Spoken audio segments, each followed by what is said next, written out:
Chen Xian, talent type fire, level F. On the playground of Jinling No. 1 Middle School, a loud voice came from the high platform, and the crowd below immediately erupted in an uproar. All eyes of the teachers and students turned to the boy on the platform, who was wearing a school uniform and looked somewhat immature. Holy crap, am I hearing things? Our top student Chen Xian has only awakened an F-level talent? TSK, F-rank fire element? Isn't this just a humanoid walking lighter? What's the use of having good theoretical grades? He only awakened an F-level talent. Chen Xian is probably completely ruined from now on. Serves him right. What's so great about being a top student? In this world, it's ultimately about ability that matters. Chen Xian was very popular at school and even dared to disrespect Wang Hao, but all he got was an F-level talent? What a joke. Below the platform, the playground was crowded with people, and many students were making sarcastic remarks without any restraint. Chen Xian was born into a commoner family, yet his theoretical grades consistently ranked first in the entire school. Before awakening his talent,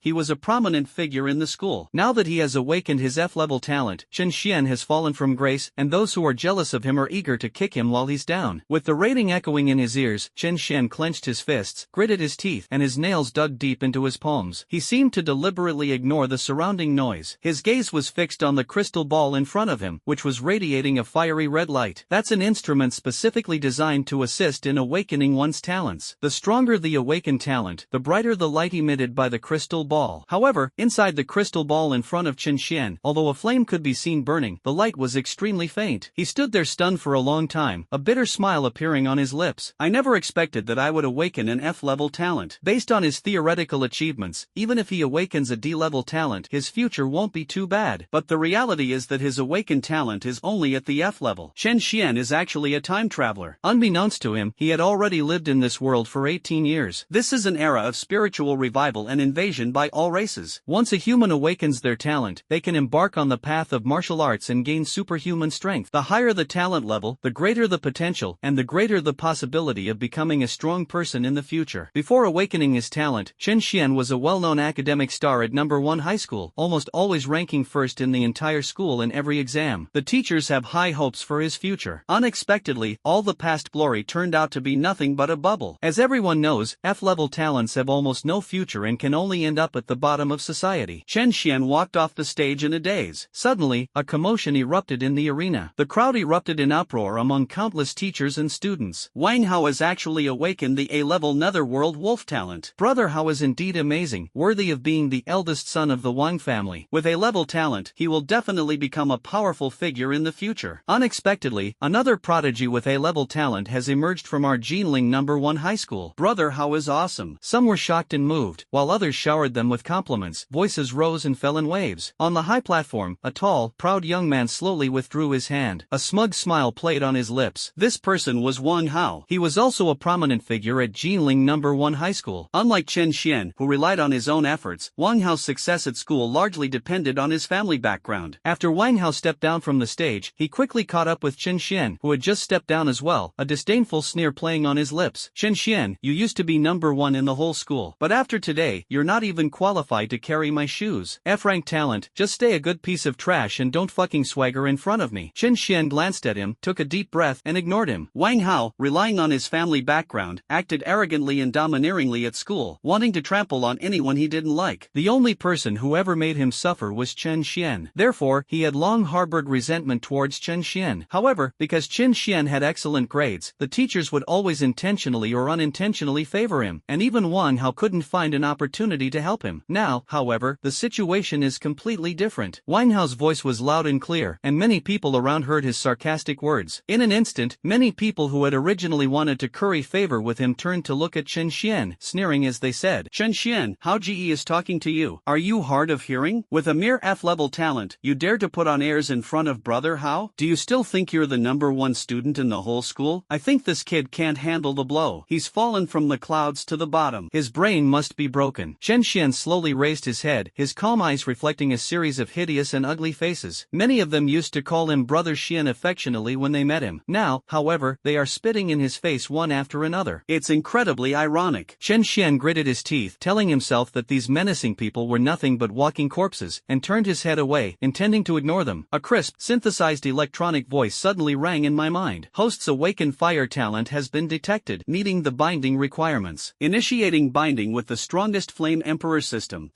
bound to start up. Chen Xian was stunned for a moment. Before he could even react, the voice in his mind rang out again. Binding successful. Immediately afterwards, lines of illusory text appeared in Chen Xian's vision. Congratulations, host, on successfully binding with the strongest flame emperor system. After binding, the host will receive one different flame each month. Each flame is extremely powerful and originates from a different dimension. After seeing the words clearly, Chen Xian finally realized what was happening, and his pupils suddenly contracted. A different kind of flame every month? Although he has not yet truly possessed a different kind of fire, judging from his intuition, it is definitely an extremely powerful existence. My mind involuntarily drifted to a novel I had read in a past life. If the effects of this strange fire are truly as described in the novel, then Chen Xian's future is likely to become extremely terrifying. New player gift pack being distributed. Would you like to claim it? There's also a newbie gift pack? Chen Xian's eyes flickered slightly, eager to receive it. However, before he could even speak, suddenly, a clear, girlish voice reached my ears. Chen Xian, let's break up. Chen Xian was taken aback upon hearing this and turned to look in the direction from which the voice came. Before her eyes stood a tall, aloof, and proud young woman. She has a classic oval face, delicate features, and long, flowing hair. Her eyes and brows carried a subtle, alluring charm. It was Xin Mengqi, the famous school beauty of Jinling No. 1 High School. At the same time, she also has another identity, Chen Xian's girlfriend. Upon recognizing her, Chen Xian froze, his brows furrowing, and he instinctively asked, "Break up? Are you serious?" Xin Mengqi sneered, slightly raised her head, and said arrogantly, "That's right, it's a breakup. You're no longer good enough for me. If you're still a man, you should have some self-awareness and stop bothering me." Her words were merciless. Even a fool could tell that his words were full of disgust and loathing. Chen Xian doubted that he had heard correctly, but when he slowly looked up, he saw the other person's cold and indifferent eyes. It was as if I were looking at a stranger. His heart tightened suddenly, and his face quickly turned cold. He remembered clearly that Xin Mengqi awakened her talent earlier than he did. Her awakened talent is also A-level, named Zhu Rong Spirit Fox. When her talent was awakened, it caused a sensation among the teachers and students of the entire school. As for himself, he only awakened an F-level talent. Comparing the two, Chen Xian had to admit that, in terms of talent alone, he was indeed not good enough for her. Can matters of the heart really be measured by such a simple standard? Even if she felt it wasn't right, did Xin Mengqi really need to break up with him so ruthlessly in front of everyone? Is she in such a hurry to distance herself from me? It's so realistic, it's chilling. A self-deprecating smile crept onto Chen Xian's lips. Only now did he fully understand that Xin Mengqi's gentle mask was all a disguise. Back when his talent hadn't yet awakened, he was still the top student in the entire school, a genius in the eyes of all teachers and students. At that time, it was Xin Mengqi who took the initiative to pursue him relentlessly. Chen Xian decided to date her because of her gentleness and kindness, but now it seems that all of this was just an illusion. Thinking of this, Chen Xian's gaze towards Xin Mengqi held no lingering affection, only cold indifference. Since you want to break up, I'll grant your wish. Just hope you won't regret it later. He slowly exhaled, looking directly at the girl in front of him, his tone so calm it was almost imperceptible. Upon hearing this, Xin Mengqi let out a cold laugh, as if she had heard the biggest joke in the world. She shook her head and said with disdain, "Chen Xian, I am a genius who has awakened an A-level talent. I will easily enter the 5 major academies in the future. And you? You're nothing but a useless F-rank talent, destined for a lifetime of failure. Tell me, why should I regret it? You're the one who should be regretting it." Xin Mengqi's words echoed sharply across the playground. But at this moment, almost all the students and teachers around could hear it clearly. Immediately afterwards, many people couldn't wait to start mocking Chen Xian. Chen Xian, please face reality. School beautician has A-level talent, while you're just an F-level piece of trash. Stop bragging here. That's hilarious. Someone thinks he's something special for getting first place in the whole school. This is a world where merit reigns supreme. So what if you have an F-level talent? Even if you get the highest score in the world in theoretical knowledge, what good will it do? You're still a piece of trash. Chen Xian, if I were you, I would have slunk away by now. But you still dare to be arrogant and conceited here. You've really disgraced everyone. Everyone chimed in with their own sarcastic remarks, as if Chen Xian had committed a grave error. Enough. Are you all never going to stop? When did Chen Xian offend you? Just then, a clear, crisp sound rang out. Amidst the surprised and frowning gazes of many, a graceful figure stepped out from the crowd and walked straight to Chen Xian. She was also a teenage girl. She stood in front of Chen Xian, her almond-shaped eyes wide open, staring fearlessly at the people around her. Instantly, the entire scene fell silent. "Zhao Lingwei, what brings you here?" Upon seeing the figure before him, Chen Xian's brows twitched slightly, and he spoke with a hint of curiosity. This year's graduating class of Jinling No. 1 High School has 2 universally acknowledged school beauties. One of them is Xin Mengqi, who just broke up with Chen Xian. The other one is Zhao Lingwei, who is standing in front of Chen Xian at this moment. Compared to the aloof and proud Shin Mengqi, Zhao Lingwei has a gentler temperament. Moreover, in terms of looks alone, Zhao Lingwei is even slightly better. However, unlike Shin Mengqi's fervent pursuit of Qin Xian, Zhao Lingwei always kept her distance from men. She never hesitated to reject suitors outright. Therefore, in most people's eyes, she would never get close to any boys. However, no one expected that Zhao Lingwei would stand up and speak up for Qin Xian. Even Shin Mengqi couldn't help but frown, giving Zhao Lingwei a deep look, but she didn't say anything. Alright, that's about it. At this moment, the homeroom teacher, Jia Yongchang, finally spoke, saying in a deep voice, "Lack of talent does not mean there is no hope for the future." It's worth noting that Xiao Huang, the god of war back then, also possessed F-level talent and has now grown into a powerful figure. Chen Xian might very well follow in Xiao Zhanshan's footsteps. Chen Xian felt a warmth in his heart upon hearing this. He understood that Jia Yongchang's words were mostly directed at him. He kept telling himself not to give up easily, not to despair, and to still have hope. At this time, the system voice sounded again. The others, though silent, sneered inwardly upon hearing Jia Yongchang's words. After all, that's Xiao Zhanshan. Among the human race, how many can rival Xiao Zhanshan? Zhao Lingwei, teacher Jia, thank you for speaking up for me. I will not give up easily. Chen Xian ignored the stares of others and sincerely thanked the two of them. Work hard. Jia Yongchang sighed, but still patted him on the shoulder to encourage him. Zhao Lingwei gazed at Chen Xian and said softly, I know Chen Xian will never admit defeat so easily. At this moment, Jia Yongchang turned to the crowd and announced in a loud voice, 1 month from now, the school will assess you. Only those with excellent results will be eligible to participate in the subsequent college entrance examination. Everyone needs to work hard. The students nodded in response. Wang Hao returned to his seat, gave Chen Xian a cold glance, and said sarcastically, for some people, the college entrance examination may have long been a luxury. They may only be able to become social outcasts for the rest of their lives. His words immediately drew laughter from the crowd. Shin Mengqi shook her head and said calmly, Chen Xian, if I were you, I would have dropped out of school long ago. Don't waste any more time. My affairs are none of your concern. Chen Xian glanced at her and said the same thing. Just don't regret it. Jia Yongchang sighed inwardly, his eyes filled with regret. He watched Chen Xian grow up almost all the way. They knew that Chen Xian was among the best in the students, both in terms of temperament and wisdom. Unfortunately, what he ultimately awakened was an F-level talent. God is so unfair. Jia Yongchang shook his head, full of helplessness. Even he found it hard to imagine that Chen Xian could break through the talent barrier and become a true powerhouse like Xiao Zhanshan. After all, the human race is numerous. But with his F-level talent, he surpassed countless geniuses and stood at the pinnacle of humanity, and only Xiao Zhanshan was able to do so. Although Jia Yongchang had high hopes for Chen Xian, he dared not have too high expectations. Too much pressure will only harm him. He only hoped that Chen Xian could pull himself together. At least after putting in the effort, there will be no regrets in the future. The morning passed quickly. The talent awakening ceremony has finally ended. The school gave all students a half-day off. The once noisy playground quickly dispersed. Under the teacher's guidance, the students left. Chen Xian also prepared to leave. Chen Xian, wait a moment. Just as he was walking toward the school gate, he heard shouts from behind. He stopped and looked back, seeing Zhao Lingwei running over. She stopped and was slightly out of breath. Despite wearing a loose school uniform, her chest was still noticeably heaving. Chen Xian asked, somewhat surprised. He was indeed grateful to Zhao Lingwei for what had just happened. Zhao Lingwei took a deep breath, hesitated for a moment, and then said, I want to tell you, Chen Xian, you don't need to care about what other people think. Your future is in your own hands, and has nothing to do with others. As long as you don't give up, your destiny will definitely change. Looking at the girl's serious and determined expression, Chen Xian suddenly smiled. He had never discovered that Zhao Lingwei had such a resilient side. Her theoretical grades were actually quite good as well. Before their talents were awakened, they were rivals. However, except for a few occasional exams, Chen Xian almost always won first place in the entire school. Don't worry, I won't lose. After the assessment, they'll regret what they said today. Chen Xian waved to Zhao Lingwei, turned around, and walked away with firm steps. Looking at his resolute and composed back, Zhao Lingwei was stunned for a moment. Her beautiful eyes blinked slightly, and her pretty face involuntarily flushed red. This guy is actually quite handsome. Soon, Zhao Lingwei came to her senses and called out to Chen Xian's retreating figure. Chen Xian didn't turn around, he just waved his hand, and his figure quickly disappeared from her sight. I left the school and started walking home. Chen Xian couldn't help but recall the scene when Zhao Lingwei awakened her talent, which also seemed to be extremely powerful. When the results came out, even the principal was alarmed. Although it has not been publicly announced, Chen Xian speculates that her talent is very likely to surpass A level. After all, even Wang Hao and Shin Mengqi, who had awakened to A level, did not attract the principal's special attention. If I weren't bound to the system, I'd probably feel ashamed of myself. Chen Xian shook his head, a smile playing on his lips, showing no sign of frustration or confusion. Now that he has a cheat code, becoming stronger is just a matter matter of minutes. You can also obtain a different kind of flame each month. Even after experiencing 2 lifetimes, Chen Xian still finds it hard to believe how powerful he will become in the future. As for others, it's unimaginable. And so, Chen Xian, lost in thought about the future, unknowingly returned home. His home is located in a slightly old neighborhood. It is a 2-story bungalow. Although it's small, it holds many warm memories for him over the past decade. The door opened, Chen Xian took a deep breath and stepped inside. Mom and Dad, little sister, I'm home. A woman soon emerged from the living room. Her clothes were slightly faded, her face was full of wrinkles, and she looked somewhat haggard. Wearing an apron, she smiled when she saw Chen Xian return. Xiao Xian is back. Come sit down. Dinner will be ready in a bit. She is Chen Xian's mother, Lin Fangxia. Chen Xian responded and quickly walked into the living room. On the sofa, Chen Yuanshan, a middle-aged man who was reading a newspaper, turned his head upon hearing the sound, nodded slightly to Chen Xian, and quickly lowered his head again to continue reading the newspaper. His voice came out casually. It seems like today was your school's talent awakening ceremony. How did it go? Rank F, fire type. Chen Xian remained silent for a moment, then answered truthfully. After hearing this, Chen Yuanshan simply hummed in response and then fell silent. His attention seemed to be constantly on the newspaper. However, Chen Xian still noticed that his father sighed softly when he heard that he only had an F-level talent. His voice was barely audible, but he didn't say anything. He knew that his father had always been like this, never putting pressure on him. Even though he was disappointed, he never showed it. Let's eat first. Chen Yuanshan glanced at the time, folded the newspaper, and said to Chen Xian. A few minutes later, the family of 4 sat around the dining table. Chen Xian's younger sister, Chen Fei, has also returned. She was a well-known genius at school. After sitting down, I naturally asked about the outcome of my brother's talent awakening. Chen Xian answered truthfully. Upon learning that her brother was only rated F, Chen Fei offered him comfort. Brother, it's okay. Lack of talent doesn't mean there's no future. If it's you, I believe you can definitely do it. As she spoke, she placed a piece of wind wolf beast meat on Chen Xian's plate. The meat of the wind wolf contains special energy that can nourish the body. However, it is quite expensive. Seeing this, Chen Xian shook his head and put the meat from his bowl back into his sister's bowl. You eat it yourself. It would be a waste for me, an F rank, to eat it. Their family was not wealthy. My parents don't earn much. We can only buy a little bit of this wind wolf meat each month. This small plate alone cost my parents almost half a month's salary. I'm just a useless F rank talent. I shouldn't waste it. Leave it to my younger sister. Chen Fei sighed and didn't say anything more. Chen Xian ate with his head down, but in his heart he was thinking that it was time to let his family live a better life. He was preoccupied and lost his appetite. He only ate a couple of bites, casually said I'm full, and went straight back to his room. System, I want to claim the newbie gift pack. Chen Xian silently recited in his heart. Ding! Newcomer gift pack activated. Congratulations, host, for obtaining the burning body and the azure lotus flame. Body fusion in progress. Fusion complete. In an instant, Chen Xian felt a numbness throughout his body, as if he had experienced some subtle change. The body burning technique can fuse with different flames, making the host stronger. The host has been detected to possess the azure lotus flame, a different flame. Would you like to fuse with it? The system's voice rang in his mind again. Let's not merge them yet. Chen Xian was taken aback for a moment, then shook his head and refused. This is, after all, my own room. He worried that if he were to fuse with a different kind of fire here, his home might be blown up if he wasn't careful. Mom and Dad, I have something to do and I need to go out for a bit. Chen Xian walked out of his bedroom, greeted his parents, and then left the house. He couldn't wait to try out the feeling of fusing with a different kind of fire. However, for safety reasons, he did not choose to operate it at home. Chen Xian remembered that not far from his home, there was a piece of abandoned wasteland that had been deserted for many years. Even if it causes a commotion, it won't have a significant impact. With these thoughts in mind, he soon arrived at his destination. It is surrounded by trees. In the center was a vast open space covered with yellow clay. Chen Xian jumped onto the rock, sat cross-legged, and silently recited in his mind, merge with the azure lotus flame. As soon as he had a thought, a flickering blue flame suddenly burst forth from his body, instantly enveloping his entire body. Chen Xian immediately felt the surrounding air become extremely hot. It was as if a blue lotus flower was blooming beside him. The flames continued to burn. His entire body was also slightly red from the scorching heat. As time passed, Chen Xian noticed a warm current flowing through his body. His limbs and bones seemed to have undergone countless trials and tribulations. The patterns of cyan flames slowly emerged on the surface of the skin, gradually condensing into an eerie cyan lotus. After an unknown amount of time, Chen Xian's physical body seemed to have reached its ultimate transformation. He was suddenly jolted, and a powerful force surged outwards. The large rock beneath their feet was shattered by this energy. An astonishing phenomenon suddenly appeared, covering an area of more than 10 meters. It was a burning lotus flower, its entire body a deep blue-green, which exploded in the desolate wasteland. The terrifying pressure and scorching temperature erupted erupted without reservation. The surrounding void seemed to tremble. Flames shot straight into the sky. It was as if even a corner of Jinling City had been ignited by the flames. Many people noticed something was wrong and looked up into the distance. This flame is terrifying. This flame is like an anomaly. Its quality is so high. Could it be that someone has awakened an S-rank talent? Azure Lotus Flames. Who is this person? Has another prodigy appeared in Jinling City? From all directions of Jinling City, many powerful figures instantly looked up, their eyes flashing with divine light, as if they had sensed something. They were all shocked when they sensed the mysterious and powerful flames. The quality of this flame is truly exceptional. If it's about talent, it's at least S-level or higher. Jia Yongcheng stood respectfully, his head slightly bowed. He behaved very humbly. In front of him, an elderly man with gray hair sat upright behind a desk. This man was Yang Wanlin, the principal of Jinling No. 1 High School. Although his face was kind, it was full of helplessness and regret. Clearly, Jia Yongcheng had just reported Chen Xian's matter to him. Yang Wanlin placed his hands on the desk, sighed,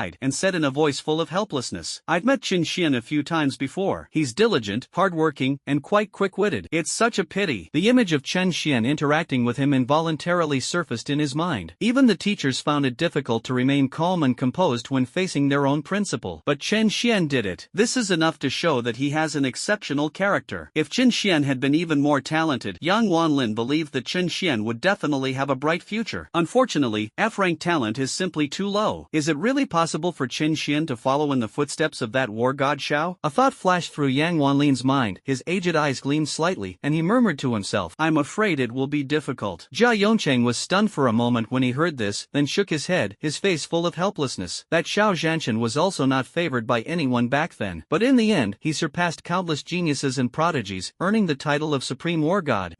However, he knew very well that people like Xiao Zhanshan were extremely rare, even rarer than a prodigy who awakens an SSS-level talent. For Chen Xian to replicate Xiao Zhanshan's glory is an impossible task. At this point, the two quickly fell silent. Suddenly, an extremely powerful burst of fire energy rose up in the distance. The two people in the office sensed it instantly. Then, they all turned their gazes toward the direction from which the fiery energy had appeared. Jia Yongcheng opened his mouth, a look of shock on his face, and said in astonishment, "This power is terrifying. What is that? Could there be powerful beings fighting there?" Jia Yongcheng's cultivation level was not high, and his perception was limited. He instinctively assumed that a battle had broken out between powerful individuals. But as soon as he said it, he shook his head and denied it. He only sensed a surge of energy. This suggests that it was not a battle. Could it be that a powerful individual is breaking through their cultivation level? No. What's truly terrifying isn't the intensity of the energy, but its quality. Yang Wanlin's eyes flashed with a sharp light as he spoke in a deep voice. The flame he felt was more like a natural innate flame. An elderly man with withered skin and a full head of white hair suddenly opened his eyes. His gaze seemed to pierce through countless distances, looking in a certain direction. What exactly is this force? Could it be the person I've been searching for? In a cold, damp cave, a huge altar stands in the center. Around the altar, countless stone pillars were ablaze with bright yellow torches. This is the headquarters of the Myriad races cult. At this moment, a group of believers from all races gathered here. They were cloaked in black, their figures shrouded in darkness and shadow, their faces completely hidden. I sensed the energy of flames suddenly rising in the distance. The believers looked up, their eyes gleaming with a sharp light hidden in the shadows. What is that power? Find it for me. A desolate and low sound came from the deepest part of the cave. The believers bowed their heads and responded respectfully. Chen Xian finally fully integrated with the azure lotus flame, and strange azure patterns appeared on his body. His eyes snapped open. It was as if a blue lotus flower was blooming in my eyes. Chen Xian clenched his fist, clearly feeling an extremely terrifying energy contained within his body. He can unleash his power at any time, if he so chooses. Chen Xian looked down at his arms, then lifted his shirt to see his whole body. He was shocked to discover that his entire body was covered with intricate blue flame patterns. He wasn't particularly surprised by this. On the contrary, I think he looks kind of handsome. But having these lines on your head all day long makes you somewhat noticeable. Chen Xian thought to himself. Soon, he noticed that the blue lines on his skin began to fade away little by little. He returned to his usual self. These cyan patterns seem to be something I can control at will. After trying it a few times, Chen Xian quickly came to to a conclusion and let out a soft breath. These blue flame-like patterns are likely a mutation resulting from the fusion of the burning body and the azure lotus fire. If he unleashes his full power, these patterns will definitely appear. Apart from that, as long as he doesn't want to, he doesn't look abnormal at all. Chen Xian quickly composed himself and began to carefully sense the changes in his own strength. Not long after, his eyes suddenly widened and his breathing became rapid. He was shocked to discover that after fusing with the azure lotus flame, his cultivation level had directly broken through to the martial artist realm. He could clearly feel that his entire body was filled with an incomparably powerful force. My whole body felt like it had undergone a complete transformation. Then, Chen Xian suddenly thought of something, and his heart stirred slightly. In an instant, a wisp of blue flame leaped out from his palm. The flame seemed to possess a certain spirit, swaying in the wind, lifelike. Chen Xian clearly felt that there seemed to be some kind of soul-like connection between himself and this flame. The blue flame was extremely hot. However, it did not burn Chen Xian in the slightest. With a flick of his wrist, he unleashed a streak of blue fire that struck a rock not far away. "What's up?" The rock, which was about half a person tall, exploded into dust with a loud boom. A terrifying heatwave instantly spread around them. The surrounding lush was instantly scorched black. Chen Xian's eyes lit up involuntarily. The power of the azure lotus fire is indeed astonishing. Host, Chen Xian. Constitution, burning body, strange flame, azure lotus flame. Martial arts skills, none. Technique, none. Incineration site, 5. Just then, Chen Xian's vision suddenly blurred and a virtual panel slowly appeared. Incineration site? He could understand the other data, but this incineration point puzzled him. The host can gain incineration points simply by burning items. These points can be used to improve martial arts skills and also to extract martial arts techniques. As if sensing Chen Xian's confusion, the system's voice sounded again. Upon hearing this, Chen Xian's eyes immediately lit up. He was so shocked that he could hardly contain himself. Does this mean he will be invincible? The awakening of superpowered individuals' talents is just the beginning. Afterwards, one must cultivate techniques to improve one's cultivation level. The strongest Flame Emperor system can not only bestow different flames, but also obtain burning points through burning, which can be used to improve martial arts and techniques. In other words, his future cultivation will be twice as effective with half the effort. Thinking of this, Chen Xian's breathing quickened involuntarily. What surprised me even more was that on the very first day I obtained the system, I actually jumped to the martial artist realm. Chen Xian muttered to himself. His theoretical knowledge was second to none among all students in the school. They have a thorough understanding of the cultivation levels of those with superpowers. The levels of martial arts cultivation, from lowest to highest, are martial apprentice, martial artist, martial master, grandmaster, and finally, great grandmaster. For someone who has just awakened their talent, breaking through to the martial apprentice realm is already quite an achievement, but he directly leaped to the realm of martial artist. It can be said that Chen Xian instantly surpassed his peers by a large margin. Come on! To his even greater surprise, he felt that the energy of the azure lotus fire within his body had not been depleted much. In other words, the fusion of the body with a different kind of fire has little impact on his ability to use that fire. On the contrary, it will make him stronger faster. The thought of receiving a different kind of flame every month made Chen Xian's eyes gradually brighten. How terrifying will his strength become as the number of different flames continues to increase? At that moment, even he himself found it hard to believe. Just as Chen Xian was immersed in these thoughts, he suddenly perked up. My talent seems to have changed too? He opened his mouth and said in disbelief. He could clearly feel that he was absorbing free energy from the air at a faster rate, and it's dozens of times faster. This is clearly a sign of increased talent. However, according to the theories Chen Xian learned, everyone's talent is predetermined from the moment they awaken. There are no special opportunities, and it is highly unlikely that anything will change. However, at this moment, Chen Xian was certain that his talent had indeed improved. I just don't know to what extent it has been improved. A surge of excitement welled up inside him. After all, talent determines the speed at which a superhuman cultivates, and to some extent, it also determines the limits of their cultivation. If I can continue to acquire different kinds of flames in the future, does that mean there's no limit to how much my talent can improve? Thinking of this, Chen Xian's breathing became rapid. What F-rank talent? Even if his talent were to reach SSS level, it would not be impossible. We could find a place to test it out. Chen Xian stroked his chin, deep in thought. If I remember correctly, there are several places in the city where people with superpowers can have their talents tested for free. A thought struck him, and he couldn't wait to give it a try. Let's do it. After some thought, he felt there was nothing to hesitate about, so he immediately got up and left. Not long after, an old man suddenly appeared on the wasteland. He was dressed in white, and appeared out of nowhere without any warning. The old man looked around, his brows furrowed, carefully sensing his surroundings, and soon his brows furrowed even more. A strange look appeared on his aged face. With his strength, how could he not sense where that aura was going? The old man pondered for a moment, then suddenly closed his eyes and moved his hands rapidly rapidly, as if trying to calculate the location of the aura. However, the next second, he suddenly opened his eyes and spat out a mouthful of blood. His face quickly turned deathly pale. His eyes widened in disbelief. Even with his strength, he still suffered a backlash? Who exactly is the owner of that aura? As human superpowers continue to develop, various training and testing equipment are gradually being developed. Although Jinling, where Chen Xian lived, was not particularly prosperous, it was by no means backward either. Similar instruments for detecting the talents of superhumans can be found in almost any slightly larger square or park. After leaving the wasteland, Chen Xian headed straight for the nearest park. He remembered that there were many instruments here used to test the strength and talent of superhumans. Many people like to come to such places to practice martial arts techniques or exchange experiences. When Chen Xian arrived, there were already quite a few people in the park. He made his way through the slightly noisy crowd and quickly made his way to the depths of the park. There were several large testing instruments there, some 2 or 3 meters high. There was no one else in front of him at that moment. Chen Xian looked around and saw that no one was paying attention to what was happening. Without hesitation, he walked up to one of the large instruments. I wonder what level my talent has reached now. Filled with curiosity, Chen Xian took a deep breath, and 2 beams of blue light suddenly shot out from his eyes. Then, a ball of blazing flame, like a blue lotus, burst forth from his fist. The fist slammed into the testing equipment, and terrifying energy instantly poured out in all directions. A blinding light suddenly burst forth in the center of the park. This sudden change caused the people practicing martial arts in the park to stop and all look in the direction from which the flames were rising. The moment his fist struck the instrument, Chen Xian felt a slight numbness in his fist. As flashes of light appeared, his gaze gradually focused. Suddenly, a rating popped up on the panel of the testing instrument. S-rank, fire-type talent. Upon seeing this result, Chen Xian's eyes widened suddenly. Even though he was mentally prepared, he still couldn't hide his shock when he saw his talent rise to S level. He's only fused with 1 azure lotus flame, yet his talent has already skyrocketed to S rank? Chen Xian knew very well that he would be able to obtain a different kind of flame every month from now on. If I acquire a few more, wouldn't that mean I can quickly upgrade my talent to SSS level? Surpassing even SSS level might no longer be a difficult task. Even he himself couldn't believe how terrifying the future potential was. In the world of superhumans, the higher one's talent, the greater one's future potential. This is a fact that everyone acknowledges. As his talent continues to improve, Chen Xian's cultivation speed will become astonishing, even while eating and drinking. Next, I will focus on cultivating martial arts and strive to bring my current martial arts level to its fullest potential. Waiting for the day the school assessment comes, Chen Xian muttered to himself, his eyes flashing with an unprecedented sharpness. Possessing S-rank talent in martial arts cultivation. With his martial arts skills, Chen Xian had no doubt that he would make a name for himself in the assessment. Let those with ugly faces deeply regret their words and deeds. Various thoughts flashed through his mind, but Chen Xian quickly composed himself. At this moment, the dazzling light was slowly fading away, and he knew it was time for him to leave. It's not fun if you let others know about your talent too early. Thinking of this, Chen Xian quickly left. Outside the park, several young men and women in school uniforms were chatting and laughing as they walked inside. They were wearing the school uniforms of Jinling No. 1 High School. Look, isn't that Chen Xian? At this moment, a female student with sharp eyes seemed to have noticed something interesting, and her face was full of surprise.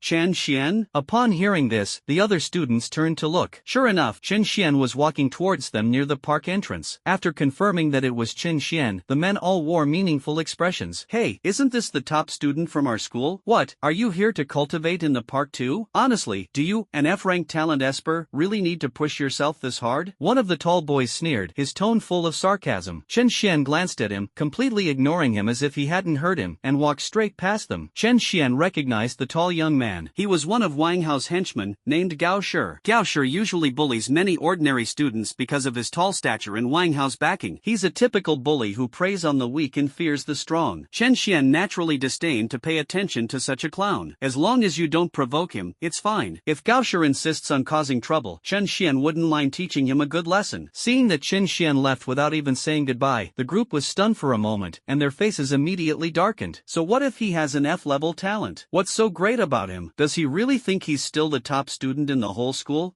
What a rude thing. That's all Chen Xian has ever accomplished in his life. Even the worst among us has D-level talent. Brother Shi has even C-level strength talent, which is far superior to Chen Xian's. What right does he have to be arrogant? How dare he ignore Brother Shi? Several young men and women, their faces grim, sneered and mocked in the direction Chen Xian had left. Gao Shi's lips twitched slightly, as if suppressing his anger, and he said with a cold, disdainful smile, a mere F-level talent, utterly worthless. He's not even qualified to carry my shoes, let alone oppose Brother Hao. Let's go check out the testing equipment first. As for Qin Xian, we'll have plenty of opportunities to deal with him later. Gao Shi sneered and took the lead into the depths of the park. The group quickly followed. However, when they approached the testing equipment, they found a large crowd gathered there, seemingly discussing something. As they drew closer, they were startled to hear someone say in a trembling voice, "What's wrong with the testing equipment? It's showing an S level? Is it broken?" There was a sudden, blinding flash of light here, and that's why the instrument is like this. Was anyone using this instrument just now? Are you kidding me? An S-level talent is a top-tier genius anywhere. How could you possibly encounter one so easily? I think this instrument is definitely broken. That strange phenomenon just now was probably emitted by the instrument itself. The crowd discussed amongst themselves, their faces filled with surprise and shock. As Gao Shi and the others listened, they gradually understood what had happened. They squeezed to the very back of the crowd and quickly saw several lines of text displayed on the panel of one of the testing instruments. Talent, fire element, grade, S. What exactly is going on? Could it be that someone actually tested this here, and even had an S-rank talent? A girl stared wide-eyed, her face filled with disbelief. It should be noted that at today's awakening ceremony at Jinling No. 1 High School, the highest talent officially announced was only a few A levels. Even so, it caused a sensation among the entire school's teachers and students. Perhaps, only Zhao Lingwei has the potential to possess S-level talent. However, this is just speculation, and no one can be sure. They had only come to the park for a stroll, but unexpectedly stumbled upon a prodigy with S-level talent. Gao Shi frowned, and the image of Qin Xian inexplicably appeared in his mind. "Do you think that Gai Qin Xian was the one who was testing his talent here just now?" He said it without thinking. As soon as he finished speaking, the boys and girls around him were stunned and then shook their heads repeatedly. Impossible. So many people were watching the awakening ceremony. Qin Xian clearly had F-level talent. How could he suddenly become S-level? If I remember correctly, Qin Xian also seems to have a fire-type talent, but compared to this S-level prodigy, he's just an ant. Qin Xian? Does he deserve to awaken an S-rank? No one wanted to believe it was possible. Gao Shi nodded in agreement and said in a deep voice, "I was overthinking it. It's impossible for him to have awakened an S-rank talent. After all, if it really was him, Qin Xian couldn't possibly remain unresponsive in the face of everyone's provocation." The strange occurrence in the park spread at an extremely rapid pace, eventually reaching the ears of the Myriad race's cult. It was still that cold, damp cave where countless black-robed cultists gathered. An aged voice came from the depths of the cave. "I heard an S-level talent has appeared in Jinling City. Find him and kill him. This is also the meaning of all races." His voice was dry, as if squeezed from the depths of his throat, devoid of any emotion. "An S-class fire-type ability user has appeared in Jinling City." The news spread quickly throughout the city. The entire city of Nanjing was immediately shaken. An S-rank fire-type? Holy crap, I've never heard of such a monstrous talent before. How did he suddenly appear out of nowhere? The awakening ceremony at Jinling No. 1 High School just ended, and I haven't heard of any S-class superhumans being born. Who knows? There's still no definite answer about this. Many people are discussing it. The news continued to spread, and more people learned about it. The next morning, Jinling No. 1 Middle School, Qin Xian's class. Many students gathered together and discussed the matter enthusiastically. In the classroom, Wang Hao was surrounded by a group of followers. Listening to the discussions around him, he slightly curled his lip full of disdain. Impossible. S-level talents don't appear so easily. The testing equipment must be broken. School beauty Shen Mengqi and several female classmates gathered together. Upon hearing the news, her eyes widened slightly, as if in disbelief. To be honest, she felt quite proud of awakening her A-level talent yesterday. "I feel that I am superior to my peers. Apart from a few geniuses who also possess A-level talent, almost no one can reliably suppress him." However, before she could even rejoice for long, rumors spread that an S-class prodigy had suddenly appeared in Jinling City. This is just speculation. A genius with S-level talent doesn't just appear out of nowhere. It's probably just a rumor. After thinking for a moment, Shen Mengqi came to a similar conclusion to Wang Hao. The homeroom teacher, Jia Yongchang, also learned of this news. He looked shocked as he spoke with the principal in the office. However, after some discussion, Principal Yang Wanlin shook his head and sighed. "Let's just treat it as a rumor for now. An S-level talent. How many years does it take for Jinling to produce one? Our school finally produced one, and there probably won't be another one like it." Jia Yongchang thought for a moment and nodded. He also found the news somewhat absurd. After all, he had never heard of the existence of any S-class prodigy. No S-class prodigy can remain unknown. If such a genius truly existed, and his talent were tested in full view of the public, it would have been widely publicized long ago. They won't be hiding it like they are now. In the classroom, Qin Xian was looking down at his book. He chuckled to himself at the gossip around him, showing no interest in interacting with anyone. These people probably have no idea that the S-class prodigy they are talking about is actually the F-class trash in their eyes. "Brother Hao, it seems like there's a martial arts class this this morning. Should we go? Suddenly, someone in the crowd remembered and asked Wang Hao. Wang Hao, with his legs propped up on the table and chair, curled his lip in disdain upon hearing this and shook his head, saying, "It's just a trashy D-rank martial art. What's the point of learning it?" His words were full of contempt. As an A-level genius, he naturally looks down on D-level martial arts. Gao Shi, who was standing next to Wang Hao, pondered for a moment, smiled slyly, and leaned closer to flatter him, saying, "Brother Hao, learning martial arts is secondary. This is a great opportunity to teach Qin Xian a lesson in a fair and square way. That kid is just taking advantage of being the top student in the whole school and doesn't give Brother Hao any face at all. We can use martial arts class as an excuse to give him a good beating." Wang Hao glanced at him and responded indifferently, "You can go if you want. It's not like I need to do this myself. A mere F-rank trash, ha." He finished with two cold laughs. It was as if they didn't take Qin Xian seriously at all. As the school bell rang, students rushed out of their classrooms and headed straight for the training field. Qin Xian also arrived at the training ground. Although he has raised his talent to S level, he is still of commoner origin, so it is not easy for him to obtain cultivation techniques. Many students were stunned when they saw Qin Xian appear, and then they started to discuss it. Holy crap, Qin Xian actually dared to come? Doesn't he know he's already being watched by Wang Hao and his gang? TSK, I wonder what's going on in this guy's head. Amidst the noise, Zhao Lingwei stepped forward, blocking Qin Xian's path, and asked with a furrowed brow, "Qin Xian, what brings you here?" Zhao Lingwei clearly knew that Gao Shi and the others had their eyes on Qin Xian. She was worried that he would suffer in class, so she couldn't help but remind him, "Isn't today a class for teaching martial arts techniques? If I want to learn martial arts techniques, I'll naturally get them." Qin Xian shrugged, looking completely unconcerned. Seeing his reaction, Zhao Lingwei frowned even more deeply and said in a deep voice, "Didn't you see the looks people are giving you? Wang Hao's lackeys will definitely try every means to cause you trouble." She felt that Qin Xian might not yet realize the danger of his situation. Qin Xian smiled and said frankly, "I already knew that." "Since you already know, then why did you?" Zhao Lingwei was stunned, wanting to say something. Qin Xian shook his head, his expression indifferent. "Since they want to come, let them come. It's not certain who will suffer the loss." Zhao Lingwei was stunned, clearly unable to understand where Qin Xian got his confidence from. However, seeing that class was about to begin, she ultimately didn't say anything more. In the principal's office, at worst, if someone dares to cause trouble for Qin Xian, she can just step in and stop them. More and more students arrived at the training ground. However, Shin Mengqi and Wang Hao still did not show up when the class officially started. Clearly, they all thought martial arts were low level and disdained to come and learn them. However, Zhao Lingwei's arrival surprised many people. The background of Zhao Lingwei has always been shrouded in mystery at Jinling No. 1 High School. Her family background seems to be extraordinary. Many people are curious. No matter how much they inquired, they couldn't find a single clue, as if she wasn't from this area at all. At the entrance of the training ground, a middle-aged man in training clothes strode in. The middle-aged man had deep nasolabial folds on his face, sharp eyes, and a heavy aura about him. As soon as he appeared, the previously noisy square quickly quieted down. "I am your instructor for today, Tian Xubin. Today, I will teach you a martial art, a D-level fist technique called Spirit Tiger Fist. Now, I'll demonstrate it for you all, so watch carefully." Tian Xubin got straight to the point, then assumed a fighting stance and began demonstrating his boxing techniques in front of everyone. With his arms outstretched, he seemed to transform into a fierce tiger descending the mountain. The force of the punches whistled through the air, making a sharp, piercing sound. As he finished a set of punches, Tian Xubin's momentum instantly reached its peak, and then he unleashed a powerful punch. A powerful force exploded in the air. Almost everyone in the arena could hear a fierce tiger roar suddenly erupt in their ears. Seeing the power of the Spirit Tiger Fist, many students were immediately excited, their eyes gleaming with excitement. How can a D-level fist technique unleash such powerful force? If I can learn the Spirit Tiger Fist, my strength will definitely improve significantly. Many people are excited and eager to start practicing this set of boxing techniques. Even Qin Xian's eyes were slightly brightening at this moment, and he felt as if the blood in his body was boiling. Suddenly, a new change appeared on the virtual panel before his eyes. Host, Qin Xian. Constitution, Burning Body, Strange Flame, Azure Lotus Flame. Martial arts skills, none. Technique, Spirit Tiger Fist, Beginner, plus. Incineration Sight, 5. The skill manual clearly displayed the Spirit Tiger Fist, followed by a plus sign. Add points. Upgrade the Spirit Tiger Fist. Qin Xian's eyes lit up immediately, and he silently recited it in his mind without hesitation. Then, the data on the properties panel changed. The 5 incineration points were instantly consumed. Host, Qin Xian. Constitution, Burning Body, Strange Flame, Azure Lotus Flame. Martial arts skills, none. Technique, Spirit Tiger Fist, Beginner. Incineration sights, 0. As soon as Qin Xian mastered the Spirit Tiger Fist to the beginner level, a memory immediately flooded his mind. The details of his boxing training seemed to have become ingrained in his limbs and bones, bones, forming muscle memory. Not only that, he even felt a tiger roaring in his mind. My muscles became firmer. The blood and qi in the body are also subtly boiling. Although it was only a little bit, Chen Xian clearly felt that after mastering the spirit tiger fist, his cultivation level also improved by a significant margin. Just then, he jumped directly from the early stage of martial arts to the middle stage. Just as Chen Xian was immersed in his own reflections on the changes he had undergone, Tian Xubin has already begun teaching everyone the cultivation method of Linghu fist, guiding them in their practice one by one. Soon, all the students on the training ground began to practice their boxing techniques diligently. Many people stumbled and struggled to complete one round of the boxing routine. To truly grasp its mysteries, it will obviously take quite some time. And among the crowd, Gao Shi's talent was clearly outstanding. With the whistling wind of his punches, his movements already carried some of the charm of the spirit tiger fist. This is also due to his naturally tall and strong physique, which is naturally suited to practicing this style of boxing. In addition, he awakened a strength-based talent. This perfectly complements the characteristics of Lingaquan, spirit tiger fist. As soon as he finished performing a set of boxing techniques, many students around him stopped what they were doing and turned to look at him. Brother Shi's talent is truly remarkable. He grasped the essence of the fist technique so quickly. As expected of a C-level talent, the speed at which they learn cultivation techniques is indeed fast. Many students even started to flatter Gao Shi.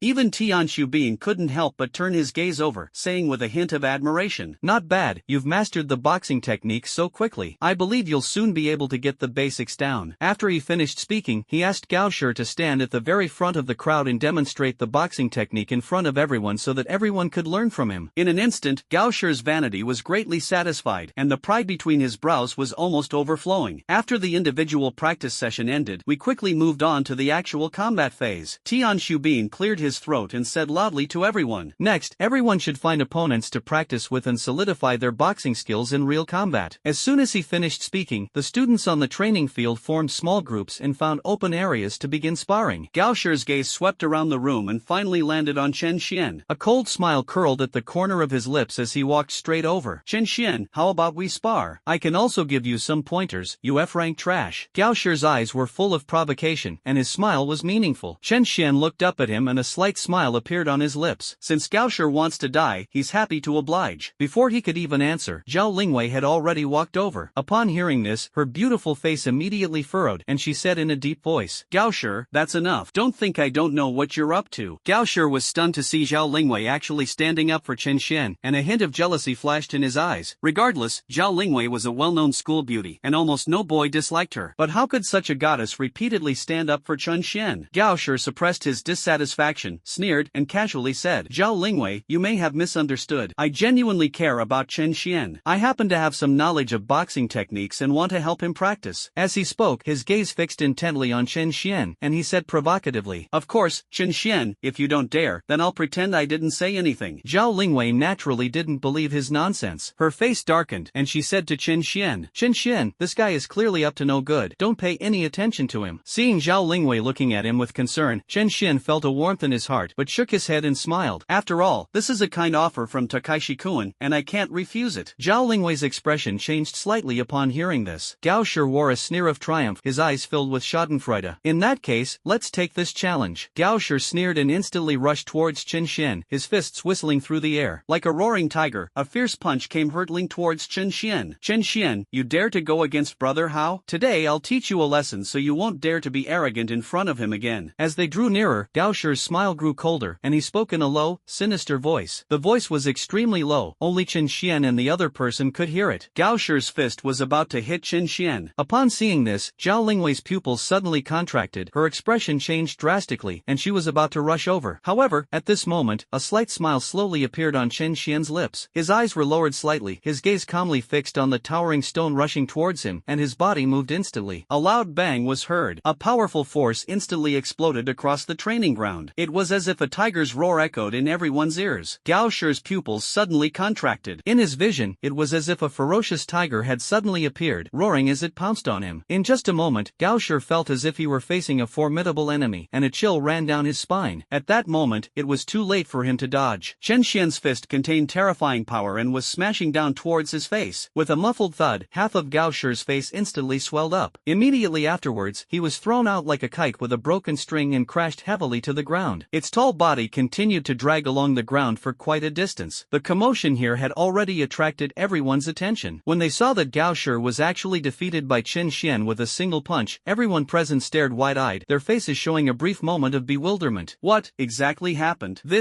Despite having sea-level talent and decent comprehension of fist techniques, Gao Shi was sent flying by a single punch from Qin Xian, an F-level piece of trash. Many people blinked, taking a long time to react. That's it? A sea-level talent doesn't seem like anything special. At this moment, Qin Xian's voice, tinged with disdain, rang in everyone's ears, indicating a lack of interest. A few seconds later, the training ground erupted in chaos. What's going on? Qin Xian actually sent Gao Shi flying? Isn't Gao Shi a sea-level strength-type talent? How did he lose so easily? Did you see Qin Xian's punch just now? It looked like the Spirit Tiger Fist, and he understood it even better than Gao Shi. The crowd discussed amongst themselves, their faces filled with shock. Tian Xubin stared intently at Qin Xian, his pupils slightly contracting as he recalled the power of that punch. If anyone were to observe his expression, they would surely notice a deep sense of horror etched on his face, which was etched with laugh lines. Of all the people in the arena, only he noticed something amiss. Qin Xian had just used the beginner-level Spirit Tiger Fist. But how long has it been? Qin Xian has actually mastered the Spirit Tiger Fist to the beginner level? What kind of monster is this? At this moment, Tian Xubin looked at Qin Xian as if he were facing a monster. He had naturally heard of Qin Xian, the former genius who only had F-level talent. Knowing that Qin Xian's talent was limited, he actually felt a little regretful. But now it seems that the situation has clearly changed. Tian Xubin seemed to have thought of something, his eyes suddenly became deep, and he stared directly at Qin Xian, his shock gradually deepening. This kid, when did he break through to the martial artist realm? Other students gradually noticed something was wrong. That's not right. Gao Shi has a sea-level talent and has broken through to the martial apprentice realm. Even if Qin Xian has a deeper understanding of the Spirit Tiger Fist, it should be impossible for him to defeat Gao Shi.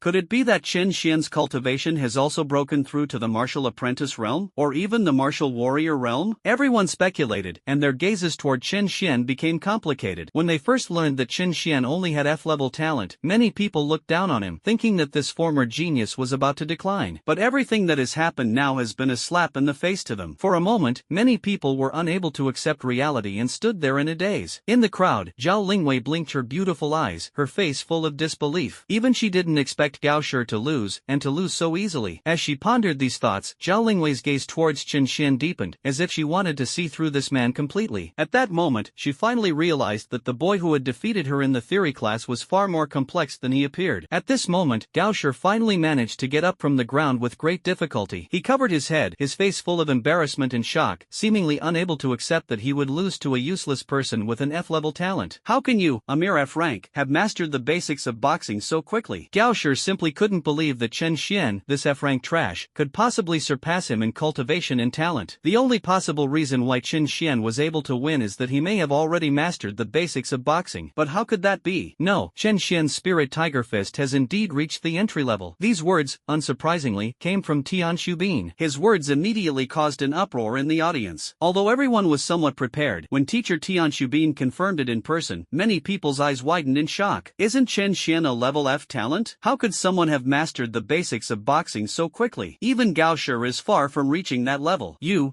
actually mastered the basics? Gao Shi was stunned by the result, his lips trembled and his body staggered. Impossible. Absolutely impossible. You're just an F-rank trash. How could you possibly master the basics of boxing faster than me? He still couldn't accept the fact, covering his swollen head with his hands and muttering to himself, nothing is impossible. Qin Xian glanced at him sideways and responded in a flat tone. He then completely ignored Gao Shi, turned around and walked to the side to continue practicing his boxing. Because of Qin Xian's extraordinary performance, everyone present fell silent during the entire combat training session, their emotions complex and difficult to express. When the course ended, Tian Xubin gave a few brief instructions and then asked everyone to leave. After leaving the training ground, Tian Xubin went straight to the office and specifically sought out his homeroom teacher, Jia Yongcheng. What's wrong? Didn't you go to teach your students martial arts today? Why did you come here as soon as get out of class ended? Seeing Tian Xubin approach, Jia Yongcheng lowered his head, took a sip of water, and asked with some surprise. Jia Yongcheng was a veteran teacher at the school and had a good relationship with Tian Xubin, and they spoke freely with each other. After thinking for a moment, Tian Xubin recounted everything that had happened on the training field. When he mentioned that Qin Xian had mastered the Spirit Tiger Fist to the basics in just one class, he almost spat out his saliva. What did you say? Qin Xian mastered the basics of boxing in just one lesson? Jia Yongcheng stared wide-eyed, his face full of disbelief as he asked. He looked at Tian Xubin suspiciously, his eyes seeming to say, "You're not joking, are you?" I'm not not that idle. Tianshu Bean let out a breath and said in a deep voice, all the students saw what happened on the training field. He defeated Gao Shi with one punch. Seeing his serious expression, Jia Yongchang realized that this was definitely not a lie. But that's precisely why he was even more shocked, and he sat there stunned for a long time. After a long while, he opened his mouth and murmured, this kid might actually create miracles in the future. After the students finished class and returned to their classrooms, news of what happened on the training field naturally reached Wang Hao and Shen Mengqi's ears. You guys are saying that Chen Xian mastered the Spirit Tiger Fist to a basic level and then defeated Gao Shi with a single punch? Wang Hao raised an eyebrow, his expression full of surprise. Clearly, he hadn't expected things to turn out this way. Brother Hao, it's absolutely true. Gao Shi has already been taken to the infirmary. You can ask him if you don't believe me. One of the lackeys nodded repeatedly, assuring him. Wang Hao let out a soft breath, narrowed his eyes, and a disdainful smile quickly appeared on his lips. It's just a D-level technique. Even if you've mastered it, so what? He sneered, his face full of contempt. Besides, he's only an F rank after all. Martial arts can't make up for the difference in talent. Several of Shen Mengqi's female classmates were also discussing Chen Xian. Upon learning what had happened on the training field, Shen Mengqi's beautiful eyes widened slightly, looking somewhat incredulous. She couldn't help but recall what Chen Xian had said when they broke up. He hoped she wouldn't regret it. Chen Xian, is this your confidence? Shen Mengqi thought to herself, then gently shook her head. The gap between A-level talent and F-level talent is as huge as an insurmountable chasm. But if you think I'll regret winning against Gao Shi by sheer luck, that's wishful thinking. What the other students didn't know was that both Wang Hao and Shen Mengqi had already begun practicing martial arts, and each of them had already reached the minor level of mastery in their martial arts. Therefore, although they were somewhat surprised by Chen Xian's performance, it was nothing special. At this moment, Chen Xian posed absolutely no threat to them. Having awakened their A-level talents, the two naturally felt proud and never took Chen Xian seriously. On the other side, just as Chen Xian returned to his seat, Zhao Lingwei walked over and said with a look of admiration, Chen Xian, I didn't expect you to be so amazing. You've mastered the Spirit Tiger Fist to the basics in just one class. Chen Xian looked at her and smiled slightly. You're not bad either. If I'm not mistaken, you should have already mastered the basics of this boxing style. Based on his understanding of Linghu Fist, he could naturally see that Zhao Lingwei's skill level was much higher than that of her classmates. However, compared to his grand entrance in front of everyone, Zhao Lingwei was much more low-key. Zhao Lingwei smiled, neither admitting nor denying, and after chatting with Chen Xian for a few more minutes, she returned to her seat. The surrounding classmates immediately gathered around, their faces regaining their usual enthusiasm. They first praised Chen Xian repeatedly, and then began to inquire about the details of practicing the fist technique. I practiced according to teacher Tian's method, and I naturally mastered it. Chen Xian sneered inwardly, but casually replied with his words. How could he forget the contemptuous looks those people gave him after learning he only had F-level talent? Everyone quickly realized Chen Xian was being evasive, and seeing that he wouldn't reveal anymore, they immediately turned hostile. If you don't want to talk, then don't. What's there to be so smug about? It's just an F-rank talent. What's so great about it? So what if his fist techniques are good? I thought he was an S-class. When the assessment comes, he'll realize just how useless he is. After a barrage of sarcastic remarks, everyone dispersed. Chen Xian didn't bother with these clowns at all, and sneered inwardly, when the day of the assessment comes, they will naturally realize how wrong their current thinking is. He got up from his seat and walked straight outside. Now that we have the cultivation method, there's no need to stay in school anymore. Chen Xian's goal was never assessment or college entrance examination, but rather to become the strongest among all races, and even among all the heavens in myriad worlds. Next, he plans to hunt ferocious beasts outside the city to learn more advanced martial arts and strengthen his power. After leaving the classroom, Chen Xian left the school directly. The theoretical knowledge has been taught to a great extent. Most of the courses in the school are now dedicated to guiding students in practicing and refining their martial arts skills. But for Chen Xian now, all of this is just a waste of time. He has a system, so he can cultivate on his own, and his efficiency is even higher. However, after leaving school, he was not in a hurry to leave the city. We can't rush out of the city to hunt monsters right now. Let's wait a month until the new strange fire arrives and our strength improves further before we're in a better position. Chen Xian murmured to himself, already having a clear plan in mind. It wasn't that he was cowardly or afraid to leave the city. The system he had finally obtained was the key to defying fate, and if something went wrong at this moment, it would be a huge loss. At this moment, his cultivation level is only at the martial artist level. Although he was already considered one of the top students and qualified to go outside the city to hunt monsters. However, the martial artist's skill level was still somewhat insufficient in the face of the dangers that might appear outside the city at any time. To have sufficient self-defense capabilities, Chen Xian felt that he would have to wait until he obtained the second strange fire and raised his cultivation to the martial master realm. In that way, as long as I don't throw my life away easily, even if I leave the city, I won't die so easily. In fact, given Chen Xian's current state, even if he does nothing and simply waits to obtain the strange fire, then fuses and upgrades it, he can still become invincible. But he just couldn't swallow his anger. As the saying goes, people fight for a breath of air, and Buddhas fight for a stick of incense. What Qin Xian wanted most at that moment was to slap those people in the face. Various thoughts intertwined in Qin Xian's mind, his eyes filled with unwavering fighting spirit. At that moment, he made up a random excuse, asked for leave, and walked straight out of the school gate. Just then, a voice called out to him from behind. Qin Xian, you were doing well in class. Why did you suddenly ask for leave? Did something happen? He turned his head and saw Zhao Lingwei had chased after him at some point, looking at him with concern on her face. It's nothing, just some personal matters that I need to take care of when I get back. Qin Xian offered a casual explanation, then smiled and said, besides, it's hard for me to gain anything from school anymore. Instead of wasting time there, I'd rather find a place to cultivate on my own. Upon hearing this, Zhao Lingwei frowned, staring intently at Qin Xian as if trying to see through his thoughts. Only after confirming that he was not lying did she nod. However, she still said solemnly, Qin Xian, if you encounter any trouble, tell me any time, and I will help you. Qin Xian smiled after hearing this. He could sense that the girl in front of him genuinely cared about him. He turned around, waved casually, and responded with a smile. Okay, you can go back now. If I really need help, I won't hesitate to ask. Seeing him leave so nonchalantly, Zhao Lingwei paused for a moment, then called out to his retreating figure. Qin Xian, keep it up. Don't let Wang Hao and the others outdo you. Qin Xian didn't turn around, but waved his hand again, and his figure gradually disappeared at the end of the road. Watching his retreating figure, Zhao Lingwei sighed and said with a hint of helplessness, this guy is still the same as ever, so mysterious that it's hard to figure him out. Sometimes I really don't know what he's thinking. Just then, a middle-aged man in a black suit quietly emerged from the shadows behind Zhao Lingwei. Miss seems quite interested in him, the man in the black suit asked curiously. I've never beaten him, and I don't want to see him lose to anyone else. Zhao Lingwei shook her head, then turned to the middle-aged man, her brows furrowed slightly, and asked, Butler Wang, what brings you here so suddenly? Butler Wang nodded and spoke frankly. Miss will probably have to work even harder in the coming days. People from Kyoto will also be coming to take the college entrance exams this year. Zhao Lingwei raised an eyebrow, her lips slightly downturned, and said with a hint of disdain, those people are really trash, nothing to worry about. The so-called land borrowing assessment is nothing more than them lacking confidence in their own city and choosing to bully weaker cities elsewhere. Zhao Lingwei naturally didn't take it seriously. Butler Wang cautioned, this situation might be a little different. Miss, you'd better not be careless. Zhao Lingwei nodded, replied, I understand, and then turned and walked towards the classroom without saying anything more. She definitely needs to work even harder in her cultivation now. After leaving the school, Qin Xian found a deserted place and continued to try to fuse with the strange fire. Soon, he discovered a fact. The fusion of the incinerating body with the strange fire is not a one-time process. Instead, it can be carried out continuously. As his fusion with the strange fire deepens, his cultivation and physical body will become even stronger. After discovering this, he simply took a long leave from school and spent all his time focusing on fusing with the strange fire. As the azure lotus flame gradually merged into Qin Xian's body, his strength slowly increased. However, apart from fusing with different flames, he appears to outsiders to be in a state of complete complacency. He neither participated in class training nor even attended martial arts classes. This naturally did not escape the notice of Wang Hao, Shen Mengqi, and the others. For a moment, many people shook their heads inside. Wang Hao sneered, his face full of disdain, and said, does this guy know he's not talented enough, so he's just given up on himself? At least he has some self-awareness. Surrounded by several female classmates, Shen Mengqi listened to their discussion about Qin Xian without seeming surprised, gently shaking her head and saying, from the moment he awakened his talent, he and we were already from two different worlds. It might not be a bad thing for him to recognize reality sooner. She spoke in a condescending tone. Upon hearing this, a female classmate smiled and nodded, saying with a hint of flattery, disappeared? Yeah, Mengqi has such good foresight. She kicked that kid out of the way in time. He thought he was the best in the whole school. It's laughable. Look in the mirror. How could he possibly be worthy of our Mengqi? Thinking about how Mengqi used to be with that Qin Xian, I feel sorry for her. The classroom was almost entirely filled with mockery of Qin Xian. He was completely unaware of this and continued to improve his strength at his own pace. And so, a month passed. A message finally popped up on Qin Xian's system panel. Ding! Cooldown time is up. A new different flame, Xianuang flame, is now being issued to the host. The Xianuang flame is a naturally occurring spiritual fire born from the heavens and earth in the early stages of the universe, possessing unpredictable and powerful abilities to purify everything. Does the host wish to receive this? At that moment, Qin Xian happened to be outside. He sat cross-legged on a huge rock, surrounded by a wide lake. This is a place he specifically sought out in order to fuse with the strange fire. Otherwise, he worried that he might accidentally burn everything around him to the ground. How is this possible? Now that there's a lake to buffer the flow, low. There's no fear of causing any major disaster. Seeing the information pop up on the panel, Chen Xian's eyes lit up, and he quickly spoke. A deep, golden, blazing flame suddenly erupted from his body. The flames were extremely irregular in shape, jumping around and seemingly impossible to discern in their exact form. The Xianhuang flame is unpredictable and can purify everything? He recalled the system's description of this strange fire and his heart suddenly trembled. Then, the flames surrounding him suddenly converged and transformed into a golden tiger in front of him. The tiger roared to the sky, its body covered in golden stripes, and its eyes were sharp and piercing. If you hadn't seen it with your own eyes, it would be hard to imagine that this lifelike tiger was actually formed from flames. His conviction was rekindled. The fiery tiger then transformed into a phoenix soaring into the sky. A few seconds later, a golden flame longsword appeared in front of Chen Xian. The sword was exceptionally solid and so sharp that it seemed capable of cutting through anything. Chen Xian's eyes gleamed, and a satisfied smile appeared on his lips, clearly indicating his high regard for the abilities of this strange fire. Besides being able to conjure all things, this Xianhuang flame also seems to have the function of purifying everything. He murmured to himself, as if deep in thought. However, he does not yet have the opportunity to test this ability. He wasn't in a hurry about it. Since the system has already explained it this way, it must be correct. Soon, he had another thought, and the golden longsword transformed into irregular flames, which flowed into his body until they disappeared completely. Chen Xian felt as if there was an endless dark space hidden deep within his body. Beside the blue lotus, another irregularly burning golden flame appeared. A line of text appeared again in front of Chen Xian's line of sight. A new strange fire has been detected in the host. Would you like to fuse it using the incineration body technique? He had been waiting for this moment, and upon hearing the prompt, he nodded without hesitation. Merge. The next second, irregular golden flames burst forth from his body, instantly enveloping his entire body. Suddenly, dense golden patterns appeared on the surface of the body. These lines are so fine they resemble countless scriptures, arranged so closely that their contents are indistinct and difficult to discern. This time, however, these golden scriptures seemed to come alive, constantly changing. Stripes, like nimble golden snakes, meandered across his body until they covered his entire form. The whole process didn't take long, because this wasn't his first time fusing with a different kind of fire, and he was quite adept at it. As the golden flames gradually faded and the Xianhuang flame completed its first fusion, his physical body unleashed an extremely terrifying aura. An invisible wave of air instantly swept out from around me. The once calm lake surface was suddenly churned up with large splashes of water. The scorching temperature rapidly evaporated countless water droplets around it. Thick white fog blanketed the entire lake surface. This is just the beginning. The moment Chen Xian merged with the Xianhuang flame, the azure lotus flame within his body also stirred and burst forth. Two distinct flames, one blue and one golden, burned wildly, splitting the lake in two. The scorching heat continued to spread outwards. Soon, rows of trees on both sides of the lake were set ablaze, and flames roared up. At this moment, Chen Xian finally opened his eyes, which shone with a golden light. He clearly felt that his body had undergone earth-shattering changes. I've advanced to the martial master realm? He closed his eyes and sensed for a moment, then suddenly opened them wide, his face filled with disbelief. For the past month, he has been fusing with different flames almost every day. Only with the power of the azure lotus flame could he barely raise his cultivation to the late stage of martial artist. However, after only one fusion with the Xianhuang flame, his cultivation level actually broke through to the martial master realm in one fell swoop. Even he himself did not expect the improvement to be so terrifying. Perhaps, the more different flames one fuses with, the faster one's cultivation will improve. He wondered to himself. At this moment, he was still enveloped in golden flames, with blue lotus flames surrounding him. The two flames had not yet been fully absorbed, but their power had already far exceeded expectations. Ding! The host has used a different kind of fire to incinerate everything, gaining plus 200 incineration points. Ding! Host's incineration points have exceeded 1,000, meeting the requirements. You are entitled to one chance to draw a prize. Would you like to participate? A system notification suddenly sounded in my mind. Burn everything? Upon seeing this message, he froze, hurriedly dispelling the flames around him, only to discover that half of the forest by the lake had been burned to ashes. The golden and blue flames seemed to be spreading outwards, about to engulf the entire forest. He was startled and quickly waved his hand to disperse all the flames. He finally breathed a sigh of relief after the flames had completely died down. They almost burned the entire forest down. Chen Xian plopped down on the boulder, still feeling a bit scared. Fortunately, both the Xianhuang flame and the azure lotus fire, though powerful, burned the trees very quickly and thoroughly, without generating too much smoke or dust. That way, it didn't attract the attention of others. After letting out a sigh of relief, Chen Xian noticed that the system was asking him if he wanted to participate in the lottery. Without hesitation, he nodded and said, "Let's draw a prize." Congratulations, host, you have acquired the martial skill, Profound Fire Transformation. Martial Arts Level, Beginner. Effect, after use, it it can increase the cultivator's strength, explosive power, and speed attributes by 50% for a short period of time. Upon seeing the text that popped up on the system panel, Chen Xian was slightly taken aback, and then his breathing became rapid. How can you increase various abilities by 50% in a short period of time? This is already a very powerful martial arts technique. Don't underestimate this 50% improvement. In a critical moment, it might allow him to kill those whose cultivation level far exceeds his own. What caught Chen Xian's attention even more was something else. This level is just the entry level? In other words, this martial art can be upgraded. After upgrading, the effect will definitely be more powerful. Thinking of this, Chen Xian couldn't help but feel a sense of anticipation. If I could upgrade this Mystic Fire Transformation martial skill to the maximum level, would it allow me to multiply my strength several times over in a short period of time? It seems that Chen Xian is very satisfied with the martial arts skills he has acquired. This is definitely a practical and powerful skill. Now, my cultivation has broken through to the martial master realm. I possess 2 strange flames, and I have awakened a new martial skill. Even if I leave the city, I will have sufficient strength to ensure my survival. Chen Xian muttered to himself, then quickly stood up from the boulder. Now is the time to execute the plan he has long prepared. He waited for a whole month just to be able to leave the city and hunt monsters. After all, the environment outside the city is far more dangerous than inside, with monsters roaming everywhere. After this world underwent a transformation, it was not only humans who were enhanced and strengthened. Many animals that originally lived on Earth gradually evolved into monsters. Moreover, some demonic beasts possess exceptionally strong talents and bloodlines, in no way inferior to human geniuses. Unlike humans, monsters reproduce without restriction and at a much faster rate. This resulted in an extremely large number of monsters. Even if humans wanted to eradicate them on a large scale, it would be difficult to completely eliminate all the monsters. The city of Jinling, where Chen Xian is currently located, is surrounded by a thorny mountain range within 100 miles of the city. A large number of monsters inhabit that place. There are even powerful demons lurking among them. As humanity's overall strength continues to increase, the Thorn Mountains have gradually become an excellent training ground for many superhumans in Jinling City. This time, Chen Xian's target was precisely there. It's not suitable for me to burn things on a large scale inside the city, and it's not easy to find burning sites. But once I leave the city, the situation will be completely different. With this in mind, Chen Xian got up and walked towards the city gate. Once he leaves the city, he can gain more burning points by burning. You'll then be able to participate in multiple draws and obtain more powerful martial arts skills. Soon, Chen Xian may be able to dominate this world. Now, Chen Xian's goal is no longer the school's assessment. Even the college entrance examination, which is of utmost importance to everyone, became insignificant to him. What he wants to become is the true invincible powerhouse of this world. Thinking about these things, Chen Xian gradually quickened his pace. Before long, he arrived at the city gate. The city of Jinling was surrounded by tall and thick city walls, which completely isolated the inside from the outside. This is to prevent the invasion of external monsters and to effectively resist the attacks of all races. All humans wishing to enter or leave Jinling City must pass through the city gates. When Chen Xian arrived, a large number of men and women had already gathered near the city gate, all fully armed, clearly intending to go out of the city for training. At both ends of the city gate, a dozen or so armored warriors stood at attention, weapons in hand, their expressions solemn. They are the warriors guarding the city gate. All those entering and leaving must undergo their rigorous screening. At this time, those leaving the city had formed a long queue, undergoing inspection and verification by the guards in turn. Chen Xian glanced at the queue, then found one and joined it. His gaze swept around and he quickly noticed that, in addition to the dozen or so guards at the gate, there were rows of sharp-eyed armored soldiers standing on the city wall. The aura emanating from these armored warriors was at least at the peak of martial arts. Among them were many with powerful auras, some of whom had even broken through to the martial master realm. Upon noticing this, Chen Xian raised an eyebrow. It appears that the city walls are heavily guarded. At the slightest sign of trouble, these warriors will react swiftly and eliminate the threat immediately. Chen Xian waited for a while, then slowly moved forward with the group. If I remember correctly, Jinling City had strict requirements for those leaving the city. Only those with martial arts cultivation at the martial arts level are qualified to leave. In other words, to leave Jinling, one must at least possess the strength of a martial artist. After all, the environment outside the city is extremely dangerous. Without the strength of a martial artist, one would have no chance of survival if encountering a demonic beast. Once outside the city, it's almost certainly a death sentence. However, Chen Xian also understood that, in the face of the dangers outside the city, the strength of a martial artist was only enough to provide a certain degree of self-protection. If they encounter a slightly stronger demonic beast, the martial artist will only lose his life in vain. This is why he decided to leave the city for training only after he had become stronger. The team continued to move forward. As each martial artist passed the examination and successfully left the city, it was Chen Xian's Xian's turn. The person in charge of the investigation at this time was a middle-aged man wearing armor. Seeing that it was a young man, he frowned and said in a deep voice, "Young man, you also want to leave the city? You should know the rules for leaving the city, right? You can't leave the city without a martial arts level." In the eyes of this middle-aged soldier, Chen Xian looked like a clueless greenhorn who knew nothing. The requirement to leave the city is that one's cultivation level must be at least at the martial artist realm, right? Upon hearing this, Chen Xian smiled slightly, then took a step forward, his aura instantly erupting without reservation. Sensing the sharp and powerful aura emanating from Chen Xian, the middle-aged armored soldier froze, his expression stiffening as if he had witnessed something unbelievable.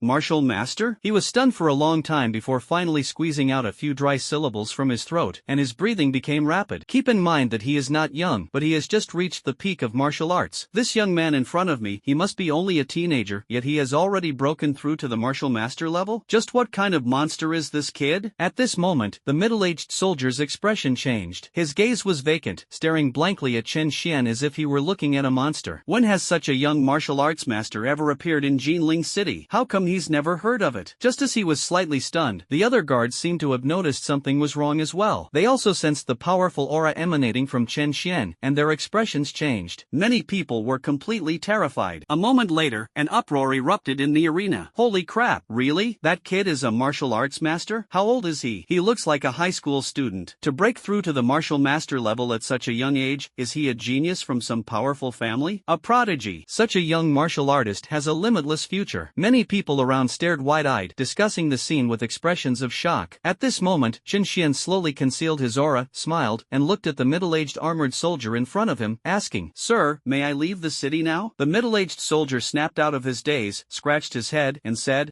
"Oh, sure. Since you're a martial master, you can certainly leave the city." After saying that, he added, "However, even though you are a martial arts master, you still need to be extra careful outside the city. The dangers outside the city are far greater than you can imagine. Moreover, once you leave the city, even if you encounter other humans, you must be extra careful, otherwise you might get tricked and killed without even realizing it." The middle-aged guard said these words partly because Chen Xian was still young and might be leaving the city for the first time, lacking experience in many things. On the other hand, he also hoped to build a good relationship with this young genius with unlimited potential. Chen Xian naturally understood his intention. After hearing this, he smiled and sincerely thanked him, saying, "Thank you for reminding me, uncle. I'll remember it." After bidding farewell to the middle-aged guard, Chen Xian quickly stepped out of the city gate. As the guards watched his young figure gradually disappear into the distance, they shook their heads and sighed, their faces full of emotion. Such a young martial artist, which powerful clan's prodigy is this kid? I'm afraid only those top families can cultivate such a prodigy. Forget it, let's not worry about such freakish things. He must have someone protecting him. After exchanging a few words, the group shook their heads and continued to examine the other people leaving the city. As Chen Xian approached the outer edge of the Thorn Mountains, on a wide avenue between Jinling City and the Thorn Mountain Range, several young men and women suddenly froze, as if they had noticed something. "Look, isn't that Chen Xian? Why did he leave the city too?" A boy wearing a Jinling No. 1 high school uniform said with a look of surprise. His gaze drifted into the distance, as if he had seen something incredible. The others also looked over. Sure enough, at the other end of the road, a young figure was walking towards them. That was Chen Xian, a once famous figure at Jinling No. 1 high school. However, since the awakening ceremony, he has completely fallen from grace and no longer shows his true colors. Among this group of young men and women were several of Chen Xian's old acquaintances. Wang Hao and Shen Mengqi raised their eyebrows slightly, their expressions becoming complicated. They are all rare A-level geniuses from Jinling No. 1 high school. Taking advantage of the school holiday, they went out of the city together to gain experience and improve their skills. After all, this school assessment is of great significance to them, as it relates to whether they can successfully participate in the college entrance examination. Even top-tier geniuses wouldn't dare to be confident that they could easily achieve outstanding results. Jinling No. 1 high school still has several A-level geniuses. Neither Wang Hao nor Shen Mengqi can afford to be careless. At this moment, Chen Xian gradually approached. In fact, he had already noticed the gazes of Wang Hao, Shen Mengqi, and the others, raised his eyebrows slightly, and then ignored them. I figured I could just walk past them and pretend I didn't see them. However, Wang Hao sneered, "Chen Xian, what are you doing out of the city, a mere F-rank trash? Are you going to be food for the monsters?" At this point, he seemed to realize something and continued with a cold laugh. "Wait a minute, to leave the city you need at least the strength of a martial artist. How did you get out? You didn't sneak out with someone else, did you?" Upon hearing this, the surrounding students burst into laughter, their laughter filled with sarcasm. Shen Mengqi shook her head and said condescendingly, "Chen Xian, even if you manage to leave the city, it doesn't mean you can be like us. Your behavior is simply courting death. Chen Xian frowned slightly upon hearing this, his expression immediately turning cold. He replied indifferently, "How I leave the city is none of your concern. Mind your own business. You are not worthy to know about my affairs." How could ants understand the thoughts of a dragon? Upon hearing this, everyone was stunned, and then burst into laughter. Wang Hao looked at Chen Xian with a mocking expression and sarcastically asked, "Are you implying that you yourself are just an ant? What you think is your business?" Chen Xian glanced at him sideways, too lazy to argue. With his current cultivation level, someone like Wang Hao was no longer of any interest to him. Seeing that Chen Xian dared to say that, Shen Mengqi frowned and was about to say a few more words, but at that moment, a cry of surprise suddenly came from the outer edge of the mountain range. "Look, the city lord's son is here." The city lord's son is of noble birth and is said to be a rare genius. What is he doing in the Thorn Mountains? Could he also be here for training? In the arena, many people were looking in the same direction, their faces filled with shock and confusion. Some young men and women stared at them with intense admiration. Wang Hao, Chen Xian, and the others also looked in the direction of the sound. As everyone watched, a young figure was being surrounded by a group of people, striding towards them. The man at the head was dressed in magnificent brocade robes, with handsome features and an extraordinary demeanor. That was Morong Feng, the son of the city lord of Jinling. He was accompanied by several powerful figures from the city lord's mansion. As they approached, another uproar erupted in the arena. Chen Xian glanced at that spot, then quickly looked away and left. He was going to hunt monsters in the mountains and didn't have time to waste a single moment here. When Wang Hao and Shen Mengqi came to their senses, they found that Chen Xian had already disappeared. "Where did that guy go?" Wang Hao asked, looking around with a puzzled expression. Everyone else shook their heads. Clearly, no one had noticed where he had gone. "Forget it, he's just a piece of trash. If he doesn't want to be seen, he doesn't want to be seen. Anyway, if he really dares to go into the Thorn Mountains, he's practically asking for death." Wang Hao shook his head dismissively, his face full of contempt. He probably wanted to regain his pride through the assessment. But with only F-level talent, it's all in vain no matter what he does. Shen Mengqi also shook her head dismissively, her tone full of sarcasm.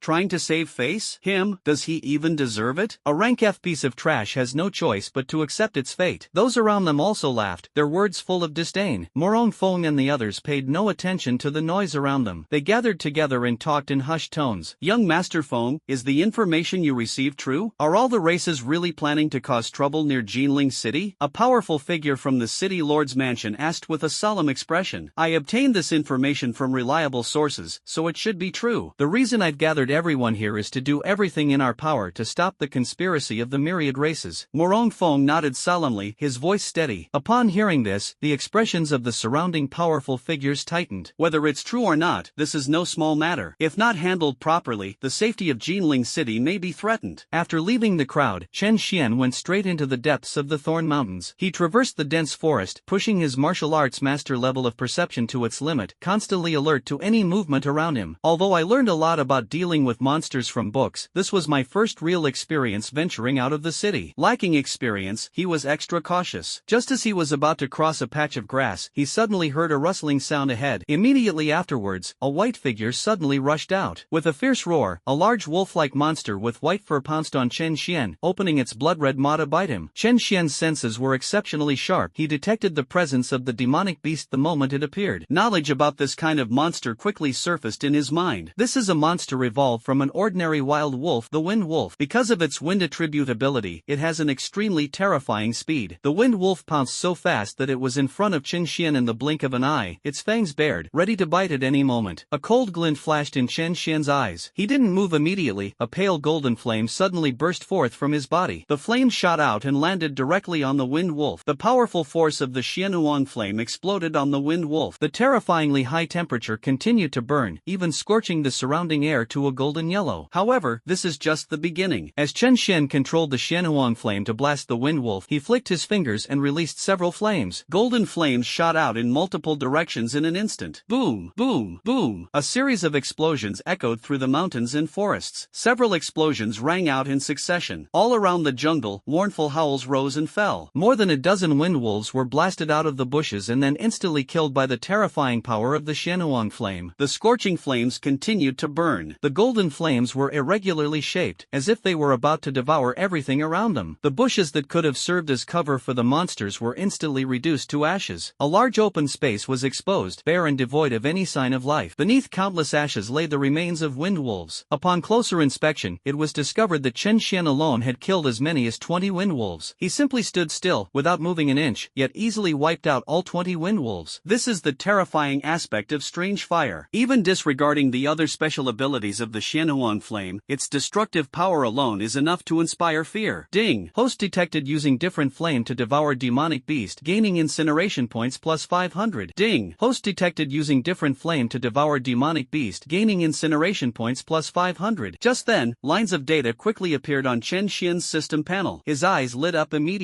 Unexpectedly, killing just a few wind wolves yielded such a generous amount of burning points. You should know that since he obtained the Azure Lotus Flame, he has burned many things and barely accumulated 800 burning points. Even after burning half the forest to ashes, it only added 200 burning points. But now, a single wind wolf can provide 500 incineration points. 20 heads together make a total of 10,000 incineration points. Even just for the lottery, Chen Xian could draw 10 times. It seems that the more powerful the target of burning, the more incineration points are obtained. Thinking of this, Chen Xian turned his gaze to the depths of the mountains, his eyes unusually bright. If you can venture deeper into the mountains, you will surely encounter even more powerful monsters. At that time, the number of incineration sites will only increase. Ding! Host's incineration point has exceeded 10,000, meeting the conditions for the lottery. Would you like to participate? Chen Xian responded without hesitation. Soon, a virtual turntable appeared in the center of my vision. The turntable began to spin rapidly. Congratulations, host, you have acquired the martial skill Profound Fire Transformation. This martial skill has already been detected. The level of Profound Fire Transformation has been upgraded to Proficient. Mystic Fire Transformation, Proficient, effect, upon activation, the user's abilities will receive a 70% boost for a short period. Congratulations, host, you have acquired a new martial skill, Eye of Truth. Insightful Eye, level, beginner. Effect, when activated, the user can see through illusions and keenly detect the enemy's weaknesses. After 10 draws, I won nothing except for these two martial arts skills. Chen Xian could accept this. Winning twice out of 10 draws is considered pretty lucky. He believed that if he could continue to draw a few more times, he would likely easily draw something good. Chen Xian snapped out of his thoughts and made a quick assessment. His current cultivation level is roughly at the mid-stage of Martial Master. The proficiency level of the Mystic Fire Transformation can provide a 70% increase in abilities. Furthermore, it is enhanced by two different flames and the Eye of Truth. Roughly estimated, when he exerts his full strength, his combat power can reach the level of a half-step Grandmaster, or even slightly stronger. Chen Xian quickly adjusted his mindset and prepared to continue deeper into the mountains. However, he had not gone far when he suddenly heard a terrified cry for help from ahead. With a flick of his eyes, he darted out. In a dense forest, several superhumans undergoing training are being chased by a massive leopard-like monster. They were covered in wounds and looked utterly disheveled. The leopard-like monster roared incessantly, spewing terrifying red light from its mouth, repeatedly injuring the fleeing superhumans. A crimson leopard has appeared here. Our luck is just too bad. The group screamed in panic, their faces filled with despair. The crimson leopard is a powerful demonic beast whose strength is comparable to that of a martial arts master. Moreover, he is no ordinary martial artist. It far exceeded the level of those superhumans. Just then, the crimson leopard unleashed another red ball of light, sending one of the superhumans flying. It roared and pounced on the man. Help! Help me! The man fell heavily to the ground, not even having a chance to catch his breath. He could only watch helplessly as the crimson leopard pounced on him, his legs going weak. The other companions' expressions changed drastically upon seeing this. However, at this crucial moment, a young figure suddenly appeared, flicked his finger, and a golden flame shot out from his fingertip, striking the crimson leopard directly. Before the incredulous eyes of the superhumans, the once incredibly powerful crimson leopard suddenly exploded. Golden flames burst forth in the jungle. In the flames, the massive crimson leopard was instantly reduced to ashes, dying a gruesome death right before everyone's eyes. The golden flames in the void suddenly dissipated when the young man casually waved his hand. Everyone in the room remained stunned, unable to recover for a long time. Their eyes widened, their lips trembled, but they couldn't utter a sound. It was as if they had just witnessed something unbelievable. Clearly, everyone was stunned by the young man's nonchalant approach. Killed the crimson leopard in the blink of an eye? Just how powerful is this? What